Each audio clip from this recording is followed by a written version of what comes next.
everyone, this is Rita Yadav and you are on Gate Chemical Planet, a planet of knowledge and information. I welcome back all of you on Gate Chemical Planet. तो आज हम discuss करेंगे बहुत ही important theory portion जो कि IOCL के exam में बहुत सारे क्वेश्चन थ्योरी पोर्शन से पूछे जाते हैं। तो यहाँ पर हम सबसे पहले डिस्कस करेंगे पेट्रोलियम रिफाइनिंग से रिलेटेड इंपॉर्टेंट थ्योरी। तो मैंने अपने नोट्स जो आप लोगों को बोला था शेयर करने के लिए वो मैं यहाँ पर शेयर कर रही हूँ और इन नोट्स से आप रिवीजन कर सकते हैं। तो यहाँ पर मैं ये आपको नोट्स रिवाइज करवा देती हूँ, आप मेरे साथ रिवाइज करते जाइएगा। जितने भी नोट्स हैं ये सारे नोट्स में आप लोगों को इनमें जो भी फॉर्मूले हैं वो मैं आपको रिवाइज करवा देती हूँ। फर्स्ट क्वेश्चन जो इंपॉर्टेंट रहता है वो रहता है क्रूड एसे पर।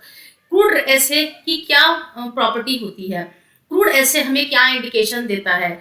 तो crude assay is basically a procedure for determining the quality characteristics of crude oil.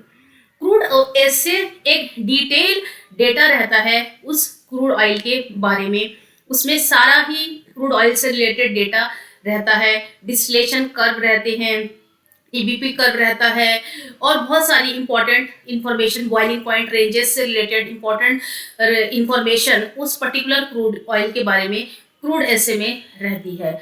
तो क्रूड एसे बेसिकली क्वालिटी कैरेक्टरिस्टिक्स को बताता है क्रूड ऑयल की। इसी तरह से एक बहुत ही इंपॉर्टेंट क्वेश्चन पूछा जाता है कि डिसॉल्टिंग जो है वो क्या करती है। जो डिसॉल्टिंग का प्रोसेस होता है वो डिस्टिलेशन से पहले किया जाता है, प्राइमरी प्रोसेसिंग से पहले क्रूड ऑयल की डिसॉल्टिंग की जाती है। डिसॉल्टिंग जो क्रूड ऑयल की जाती है वो mineral salts, for example magnesium chloride और सोडियम क्लोराइड, कैल्शियम क्लोराइड्स के जो मिनरल साल्ट्स क्रूड ऑयल में प्रेजेंट हो सकते हैं उनके रिमूवल के लिए किया जाता है। एक बहुत ही इंपॉर्टेंट क्वेश्चन जो है वो पूछा जाता है कि प्रेशर डिसॉल्टर के अंदर कितना होता है। तो pressure inside the desalter is from 2 to 3 kg पर सेंटीमीटर स्क्वायर रहता है। यहाँ पे पीएच की बात करें कि पीएच जो होती है डिसॉल्टर में वो कितनी मेंटेन रखी जाती है। तो पीएच जो डिसॉल्टर के अंदर मेंटेन रखी जाती है वो होती है 6.5 to 8.5। इसी तरह से एक क्वेश्चन आता है पोर पॉइंट के ऊपर कि पोर पॉइंट डेप्रिसेंट क्या होते हैं। तो पोर पॉइंट डेप्रिसेंट जो होते हैं वो पोर पॉइंट को डिक्रीज करने के लिए यूज किए जाते हैं। और कौन कौन से मटेरियल्स जो होते हैं वो पोर पॉइंट डेप्रिसेंट यूज किए जाते हैं। तो ये पॉलीमरिक मटेरियल्स होते हैं जो कि पोर पॉइंट डेप्रिसेंट यूज किए जाते हैं। एल्काइल एक्राइलेट पॉलीमर और एल्काइलेटेड पॉलीस्टाइरीन्स जो होते हैं वो as a pour point depressant use किए जाते हैं।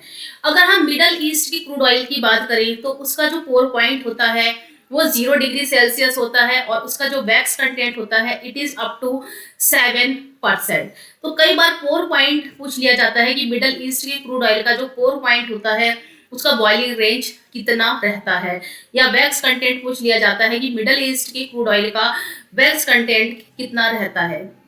नेक्स्ट जो इंपॉर्टेंट क्वेश्चन आता है वो आ सकता है कोरिलेशन इंडेक्स पर। कोरिलेशन इंडेक्स क्या होता है। कोरिलेशन इंडेक्स का एक फॉर्मूला होता है जिससे हम कोरिलेशन इंडेक्स की वैल्यू फाइंड आउट करते हैं और फिर हम ये डिसाइड करते हैं कि वो पैराफिनिक होगा, नेप्थेनिक होगा या एरोमेटिक क्रूड रहेगा। तो यहाँ पर कोरिलेशन इंडेक्स का फार्मूला आप जरूर याद करके जाएं। It is 48460 divided by TB plus 473.7 into capital G minus 456.8। तो जो ये कैपिटल टीबी होता है ये होता है एवरेज बॉइलिंग पॉइंट, इसको डिग्री रैंकाइन में लिया जाता है। जी जो आप कैपिटल जी देख रहे हैं ये होती है स्पेसिफिक ग्रेविटी और specific gravity at 15.5 degree Celsius ली जाती है। तो कोरिलेशन इंडेक्स जो होता है वो बताता है कि क्रूड जो है वो पैराफिनिक होगा या फिर वो नेप्थेनिक क्रूड होगा या एरोमेटिक क्रूड होगा। ठीक है, अब हम बढ़ते हैं नेक्स्ट क्वेश्चन की तरफ। तो जो नेक्स्ट क्वेश्चन है आपका ये कह रहा है कि जो आपकी एपीआई ग्रेविटी है, एपीआई ग्रेविटी आपको क्या बताती है। एपीआई ग्रेविटी जो होती है उसका फॉर्मूला होता है degree API. It is equal to 141.5 divided by specific gravity at 15.5 degree Celsius minus 131.5। तो ये तो डिग्री एपीआई का फॉर्मूला है। डिग्री एपीआई से बेसिकली हमें जो इंफॉर्मेशन मिलती है वो क्रूड के बारे में पता चलती है कि क्रूड जो है वो लाइट क्रूड है या फिर वो हैवी क्रूड है। ठीक है, तो जितनी ज्यादा डिग्री एपीआई की वैल्यू इंक्रीज होती रहती है वो लाइट क्रूड हो जाता है। फॉर एग्जांपल अगर डिग्री एपीआई 40 है या 40 से अबव आती है तो वो जो क्रूड होता है वो लाइट क्रूड होता है, और अगर डिग्री एपीआई लेस देन 10 आता है तो जो क्रूड माना गया है वो हैवी क्रूड माना जाता है। ठीक है, तो डिग्री एपीआई क्रूड के लाइट या हैवी या मिडल होने के बारे में बताती है कि जो क्रूड है उसकी जो स्पेसिफिक ग्रेविटी है वो कैसी है। इसी तरह से क्वेश्चन आता है कि जो पोर पॉइंट होता है वो हमें क्या बताता है। तो pour point is basically indicator of the relative paraffinicity and the aromaticity of the crude oil. तो पोर पॉइंट से पता चलता है कि जो क्रूड ऑयल है वो पैराफिनिसिटी उसकी ज़्यादा है, यानी कि उसमें पैराफिन ज़्यादा प्रेजेंट है या उसमें एरोमेटिक्स प्रेजेंट है। जितना ज़्यादा पोर पॉइंट कम होता है उतना ज़्यादा पैराफिनिक कंटेंट जो रहता है वो कम रहता है, और एरोमेटिक कंटेंट जो होता है वो ज़्यादा होता है। So we can say lower the pour point, lower the paraffinic content and greater the content of aromatics. ठीक है, तो पोर पॉइंट से हमें ये पता चलता है कि पैराफिनिसिटी या एरोमेटिसिटी जो है वो क्रूड ऑयल की कैसी है। क्रूड पैराफिनिक है, पैराफिनिक कंटेंट उसका ज़्यादा है या उसका एरोमेटिक कंटेंट ज़्यादा है। इसी तरह से क्वेश्चन आता है कार्बन रेसिड्यू के ऊपर, पूछ लिया जाता है कि कार्बन रेसिड्यू क्या होता है और कौन कौन से मेथड से हम कार्बन रेसिड्यू की वैल्यू को डिटरमाइन कर सकते हैं। तो कार्बन रेसिड्यू जो होता है वो वेट परसेंटेज में लिया जाता है। It is related to the asphalt content of the crude, यानी कि क्रूड में एस्फाल्ट कितने परसेंटेज में प्रेजेंट है, एस्फाल्ट का कंटेंट कितना है, ये हमें पता चलता है कार्बन रेसिड्यू को डिटरमाइन करके।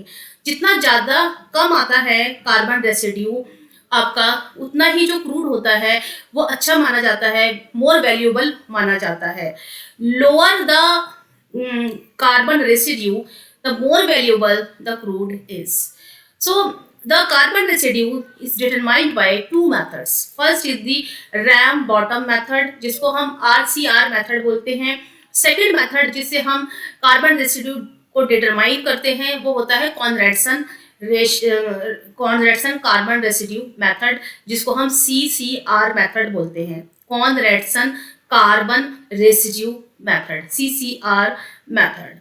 ठीक है, तो इस तरह से हम बता सकते हैं कि क्रूड में एस्फाल्ट कंटेंट जो है वो कैसा है। हम बढ़ते हैं नेक्स्ट क्वेश्चन की तरफ। नेक्स्ट जो हमारा है वो है फिजिकल सेपरेशन प्रोसेसेस इन रिफाइनरीज। तो अगर हम फिजिकल सेपरेशन मेथड्स की बात करें कि रिफाइनरीज में फिजिकल सेपरेशन मेथड्स कौन से होते हैं, तो दो तरीके के मेथड जो होते हैं रिफाइनरीज यूज करती है। एक होता है फिजिकल सेपरेशन मेथड, दूसरा होता है chemical separation method. Physical separation method के अंडर में आते हैं डिस्टिलेशन, जो कि हम फ्रैक्शनल डिस्टिलेशन बोलते हैं।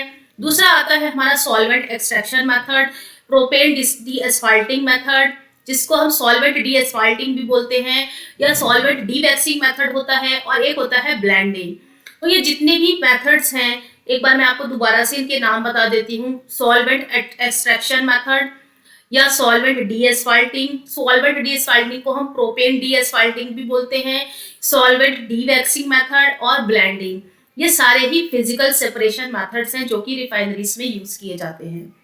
केमिकल सेपरेशन मेथड्स की अगर हम बात करें तो जो केमिकल सेपरेशन मेथड्स होते हैं वो दो तरीके के होते हैं, thermal cracking processes and catalytic cracking processes. तो केमिकल सेपरेशन प्रोसेस के अंडर आता है क्रैकिंग प्रोसेस। तो क्रैकिंग प्रोसेस दो तरीके की होते हैं, थर्मल क्रैकिंग प्रोसेस और catalytic cracking process. Thermal cracking processes को फर्दर डिवाइड किया जाता है विस ब्रेकिंग प्रोसेस में, डिलेड कोकिंग प्रोसेस में और फ्लैक्सी कोकिंग प्रोसेस में। ठीक है, कैटालिटिक क्रैकिंग मेथड्स की अगर हम बात करें तो कैटालिटिक क्रैकिंग मेथड्स वो मेथड्स होते हैं जहां पर क्रैकिंग जो होती है वो कैटलिस्ट की हेल्प से की जाती है। डिफरेंट टाइप्स के कैटलिस्ट जो है वो कैटालिटिक क्रैकिंग मेथड्स में यूज किए जाते हैं। बेसिकली जियोलाइट है, निकिल है, एल्यूमिना, सिलिका एल्यूमिना है, ये सारे ही कैटलिस्ट कैटालिटिक क्रैकिंग में यूज किए जाते हैं। कैटालिटिक क्रैकिंग मेथड्स की अगर हम बात करें, कौन कौन से प्रोसेसेस हैं या मेथड्स हैं जिससे कैटालिटिक क्रैकिंग की जाती है, तो पहला है हाइड्रोट्रेटिक मेथड, फिर है catalytic reforming method, catalytic cracking method, alkylation और हाइड्रोक्रैकिंग मेथड, और पॉलीमराइजेशन और आइसोमराइजेशन भी कैटालिटिक क्रैकिंग मेथड्स के अंडर आते हैं। कैटालिटिक डीवैक्सिंग जो होती है वो भी with the help of catalyst की जाती है। तो यहाँ पर हम बढ़ते हैं अपने नेक्स्ट थ्योरी पोर्शन की तरफ, नेक्स्ट इंपॉर्टेंट टॉपिक की तरफ। पेट्रोलियम प्रोडक्ट्स और उनका जो एंड यूज है वो बहुत इंपॉर्टेंट है जानना कि कौन से पेट्रोलियम प्रोडक्ट का बेसिकली एप्लीकेशन क्या होता है। कई बार एक एक नंबर के क्वेश्चन इनके यूजेस से इंपॉर्टेंट आ सकते हैं। तो एलपीजी जो होती है उनका मैंने बॉइलिंग पॉइंट लिख दिया है, आप देख सकते हैं बॉइलिंग पॉइंट रेंज एलपीजी की क्या होती है। ठीक है, तो एलपीजी का बेसिकली यूज होता है डोमेस्टिक फ्यूल में। और एक जो इम्पोर्टेंट यूज है, कई बार क्वेश्चन में ये पूछा जा चुका है, मैकेनिकल के स्टूडेंट्स अगर यहाँ पर मेरे साथ बने हुए हैं तो एलपीजी का यूज कई बार उनके पेपर में पूछा जा चुका है और ऑप्शन दे दिया जाता है कि एलपीजी कहाँ पर यूज होती है। तो डोमेस्टिक फ्यूल ना देके कई बार जो ऑप्शन में दिया जाता है वो कटिंग और वेल्डिंग वर्क दे दिया जाता है। तो कटिंग और वेल्डिंग वर्क में एलपीजी का यूज किया जाता है। जितने भी मैकेनिकल के स्टूडेंट हैं वो इस क्वेश्चन को बहुत ही ध्यान से सुने। इसके बाद नेफ्था की अगर हम बात करें तो नेफ्था फर्टिलाइजर इंडस्ट्री में as a feedstock use किया जाता है। ठीक है, पेट्रोकेमिकल इंडस्ट्री में भी naphtha as a feedstock use किया जाता है। और मैकेनिकल के स्टूडेंट्स अगर सुन रहे हैं तो वो लोग जान ले कि जो पावर प्लांट्स होते हैं उसमें naphtha as a fuel use किया जाता है। ठीक है, तो जितने भी मैकेनिकल के स्टूडेंट्स हैं वो इन नोट्स को जरूर देखें क्योंकि उनके यहाँ पे पेट्रोलियम नहीं पढ़ाई जाती है, लेकिन पेट्रोलियम से रिलेटेड क्वेश्चंस आईओसीएल के पेपर में रहते हैं। बेसिक पेट्रोलियम इंजीनियरिंग से रिलेटेड क्वेश्चंस आईओसीएल के एग्जाम में सारी ही ब्रांचेस में रहते हैं। तो जितनी भी ब्रांच के स्टूडेंट इन वीडियो को देख रहे हैं और सिंसियरली प्रिपरेशन कर रहे हैं तो वो मेरे साथ यहाँ पर रिविजन जरूर करें। फिर हम बात करते हैं गैसोलीन की। तो जो गैसोलीन होता है वो कहाँ पर यूज होता है, तो gasoline as a fuel use किया जाता है 2 और 3 व्हीलर्स में और पैसेंजर कार्स में। ठीक है, तो जितनी भी डेवलप्ड कंट्रीज हैं वहां पर जो गैसोलीन है वो पैसेंजर कार्स में यूज किया जाता है। अगर हम एटीएफ की बात करें तो एटीएफ भी एज अ फ्यूल यूज किया जाता है एयरक्राफ्ट्स में। जो आपका SKO है, SKO की फुल फॉर्म मैंने आपको बताई थी, सुपीरियर केरोसिन ऑयल। ये एज अ फ्यूल यूज किया जाता है कुकिंग में या फिर लाइटनिंग में। ठीक है, और HSD हाई स्पीड डीजल, ये भी फ्यूल यूज किया जाता है। और कहाँ पर यूज किया जाता है, ट्रांसपोर्ट में।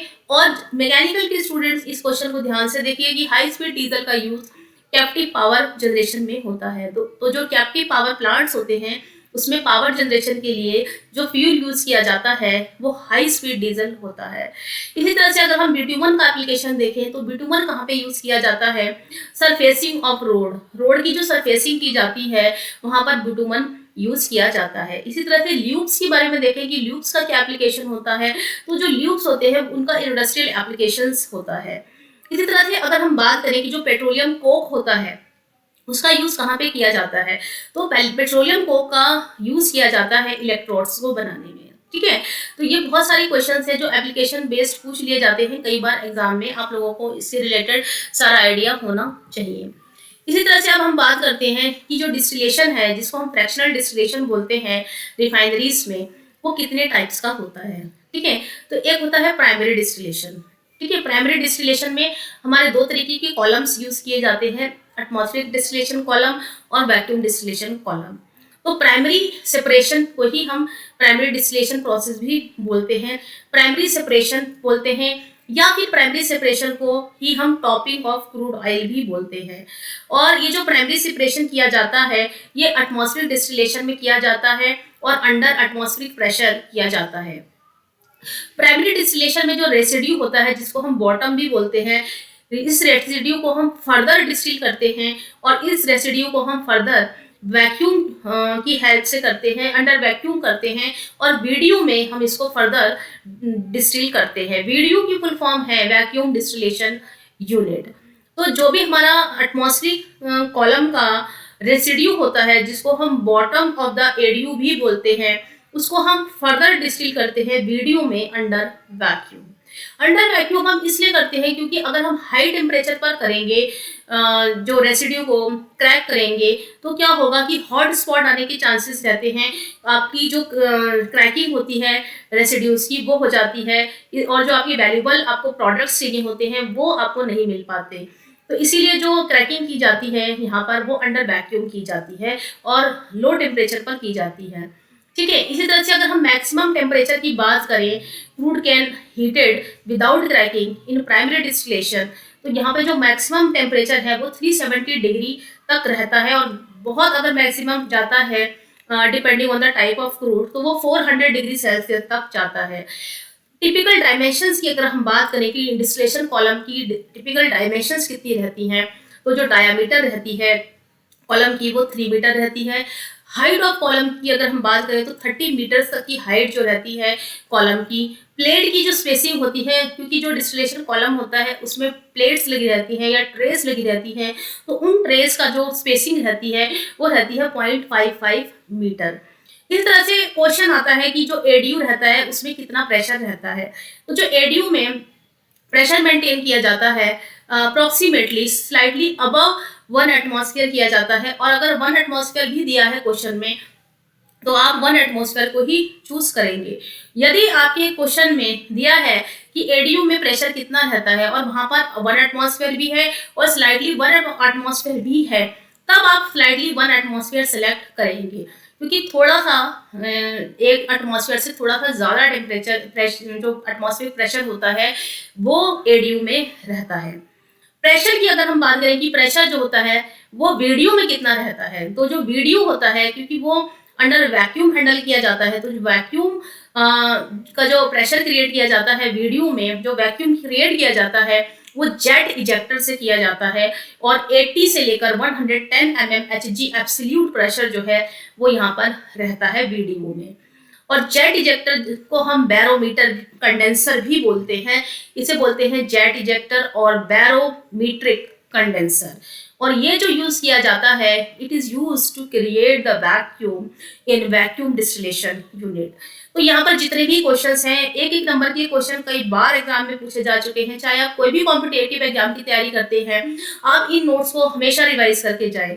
ये जो भी वीडियो मैं बना रही हूँ आप लोगों के रिवीजन के लिए बना रही हूँ, क्योंकि आपके कई बार आपके एमआरपीएल का एग्जाम रहता है, एचपीसीएल के एग्जाम रहेंगे आगे, और आपका भी आईओसीएल का जो 24th को एग्जाम है उसमें हर कॉम्पिटेटिव एग्जाम में डिस्टिलेशन कॉलम से रिलेटेड, पेट्रोलियम रिफाइनिंग से रिलेटेड इंपॉर्टेंट क्वेश्चंस जो है वो पूछे जाते हैं। तो इन नोट्स को आप मेरे साथ रिवाइज जरूर कीजिए। भले ही आप मैकेनिकल इंजीनियरिंग के स्टूडेंट हैं, आप जरूर रिवाइज कीजिए, क्योंकि मैकेनिकल में भी आईओसीएल से रिलेटेड सब बेसिक क्वेश्चन जो होते हैं पेट्रोलियम में वो हमेशा पूछे जाते हैं, तो आप यहाँ से रिवाइज जरूर कीजिए। इसके साथ हम बढ़ते हैं अपने नेक्स्ट टॉपिक की तरफ। यहाँ पर मैंने कुछ 1 लाइनर बनाया हुआ है क्वेश्चंस आंसर फॉर्म में थर्मल क्रैकिंग के ऊपर।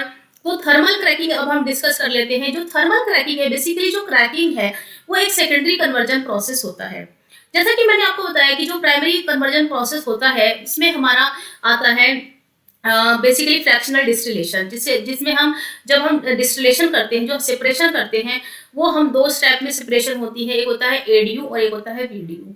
तो ये प्राइमरी प्रोसेसिंग के अंडर आते हैं। इसी तरह से अगर हम सेकेंडरी प्रोसेसिंग की बात करें या सेकेंडरी कन्वर्जन मेथड्स की बात करें, तो सेकेंडरी कन्वर्जन मेथड्स में हमारा मेथड आता है क्रैकिंग मेथड। और क्रैकिंग में सबसे पहले हम देखते हैं थर्मल क्रैकिंग क्या होती है, थर्मल क्रैकिंग रिएक्शंस क्या होती हैं, और थर्मल क्रैकिंग में हम कैटलिस्ट यूज करते हैं या नहीं। तो थर्मल क्रैकिंग प्रोसेस में जो क्रैकिंग होती है वो without the use of catalyst रहती है, और कैटालिटिक क्रैकिंग में कैटलिस्ट के यूज करके क्रैकिंग की जाती है। हैवी हाइड्रोकार्बन मॉलिक्यूल्स को लाइटर हाइड्रोकार्बन्स में चेंज किया जाता है। तो cracking is done at high temperature and pressure. Cracking जो की जाती है हैवी हाइड्रोकार्बन मॉलिक्यूल्स को लाइटर कंपोनेंट्स में ब्रेक करने के लिए की जाती है। तो ये जो क्रैकिंग रिएक्शन होती है ये एक एंडोथर्मिक रिएक्शन होती है, क्योंकि यहाँ पर हम हाई टेम्परेचर और प्रेशर के अंडर में क्रैकिंग करते हैं। इसी तरह से अगर हम एम ऑफ क्रैकिंग की बात करें तो क्रैकिंग का एम क्या रहता है, क्रैकिंग का जो एम रहता है वो ये रहता है कि to get the maximum yield of the gasoline, to maximize the gasoline yield. अगर हम मैक्सिमम टेम्परेचर की बात करें कि हमारा मैक्सिमम टेम्परेचर जो होता है वो क्रैकिंग रिएक्शन में कितनी रेंज तक वेरी करता है, तो 450 degree Celsius to 750 degree Celsius temperature जो होता है मैक्सिमम रहता है रेंज वाइज। प्रेशर की अगर हम बात करें तो प्रेशर 1 से 70 एटमॉस्फेयर तक आपका जो प्रेशर है वो वेरी करता है। इंपॉर्टेंट रिएक्शंस जो थर्मल क्रैकिंग में रहती हैं वो कौन कौन सी रहती हैं, तो डीकम्पोजिशन रिएक्शन, हाइड्रोजिनेशन रिएक्शन और dehydrogenation reaction. Hydrogenation and dehydrogenation दोनों ही रिएक्शन जो हैं वो थर्मल क्रैकिंग में होती है। आइसोमराइजेशन रिएक्शन होती है और पॉलीमराइजेशन रिएक्शन भी थर्मल क्रैकिंग में होती है। अगर हम बात करें कि कौन से टाइप का जो हमारा फ्यूल है या फीड स्टॉक है जिसको हम थर्मल क्रैकिंग प्रोसेस में यूज करते हैं प्रोडक्ट्स बनाने के लिए, तो जो हमारे फीड स्टॉक होता है थर्मल क्रैकिंग के लिए वो कौन कौन से हो सकते हैं, यहाँ पे देख लेते हैं। गैस ऑयल है, फ्यूल ऑयल है, एटमॉस्फेरिक रेसिड्यूज है और वैक्यूम रेसिड्यूज हैं। ये सारे ही feedstock thermal cracking process में यूज किए जाते हैं। और जो प्रोडक्ट्स बनते हैं इस प्रोसेस में वो कौन कौन से रहते हैं, जैसे गैस है, गैसोलीन है, यहाँ पे पेट्रोल लिख दिया है मैंने, गैसोलीन ही पेट्रोल होता है, ठीक है, और डीजल है, क्रैक्ड रेसिड्यूज हैं। ये सारे ही जो प्रोडक्ट्स हैं ये हमें थर्मल क्रैकिंग प्रोसेस में as a product valuable products हमें मिलते हैं, ठीक है। तो यहाँ पे हम बात कर लेते हैं वन लाइनर क्वेश्चंस। मैंने आप लोगों के लिए कैटालिटिक क्रैकिंग पर कुछ डिजाइन किए हैं। तो जो आपका कैटालिटिक क्रैकिंग प्रोसेस होता है ये with the help of catalyst किया जाता है। Catalyst is used basically to provide the greater yield at the higher octane number of the gasoline.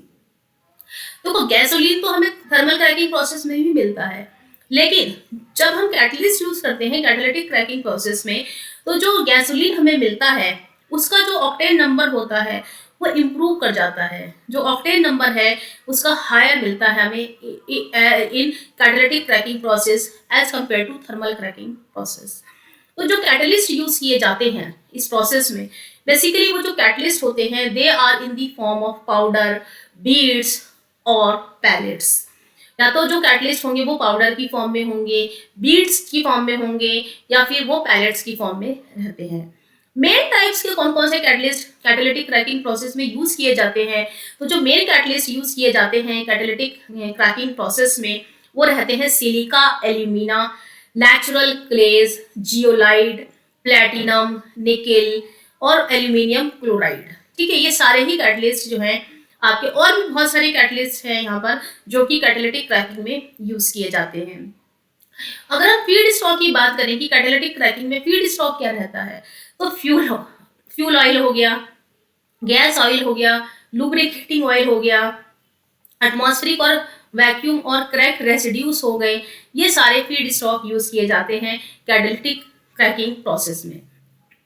इसी तरह से अगर हम टेम्परेचर की बात करें तो जो टेम्परेचर रहता है वो कितना रहता है, 350 to 650 degree Celsius temperature use किया जाता है। अगर हम प्रोडक्ट्स की बात करें तो जो प्रोडक्ट्स हैं वो हमें कौन कौन से मिलते हैं इस प्रोसेस में, गैस हो गया, गैसोलीन हो गया मतलब पेट्रोल हो गया, फ्यूल ऑयल हो गया, कोक हो गया, एलपीजी हो गई, केरोसिन हो गया। ये सारे प्रोडक्ट्स हमें इस प्रोसेस में मिलते हैं। हीटिंग ऑयल हो गया, पेट्रोकेमिकल फीड स्टॉक्स हो गए, ये सारे हमें प्रोडक्ट्स जो हैं वो कैटालिटिक क्रैकिंग में मिलते हैं। तो यहाँ पर मैंने आप लोगों को बेसिक जो नोट्स हैं सेकेंडरी कन्वर्जन प्रोसेसेस तक वो यहाँ पे रिवाइज करवा दिए हैं, और भी नोट्स हैं मैं आपको लेटर ऑन उनको रिवाइज करवाऊंगी, ठीक है। तो अभी आप मेरे साथ इस सीरीज तक बने रहें, और इसके बाद जैसे ही ये सीरीज खत्म होगी हम और जो हमारे कॉम्पिटिटिव एग्जाम होने वाले हैं उनसे रिलेटेड इंपॉर्टेंट क्वेश्चंस को डिस्कस करेंगे। तो अगर अभी तक आप लोगों ने गेट केमिकल प्लैनेट को सब्सक्राइब नहीं किया है तो चैनल को सब्सक्राइब करें, बेल आइकॉन को प्रेस करें और मेरे साथ बने रहें। Thank you so much, have a nice day and all the best for your exams.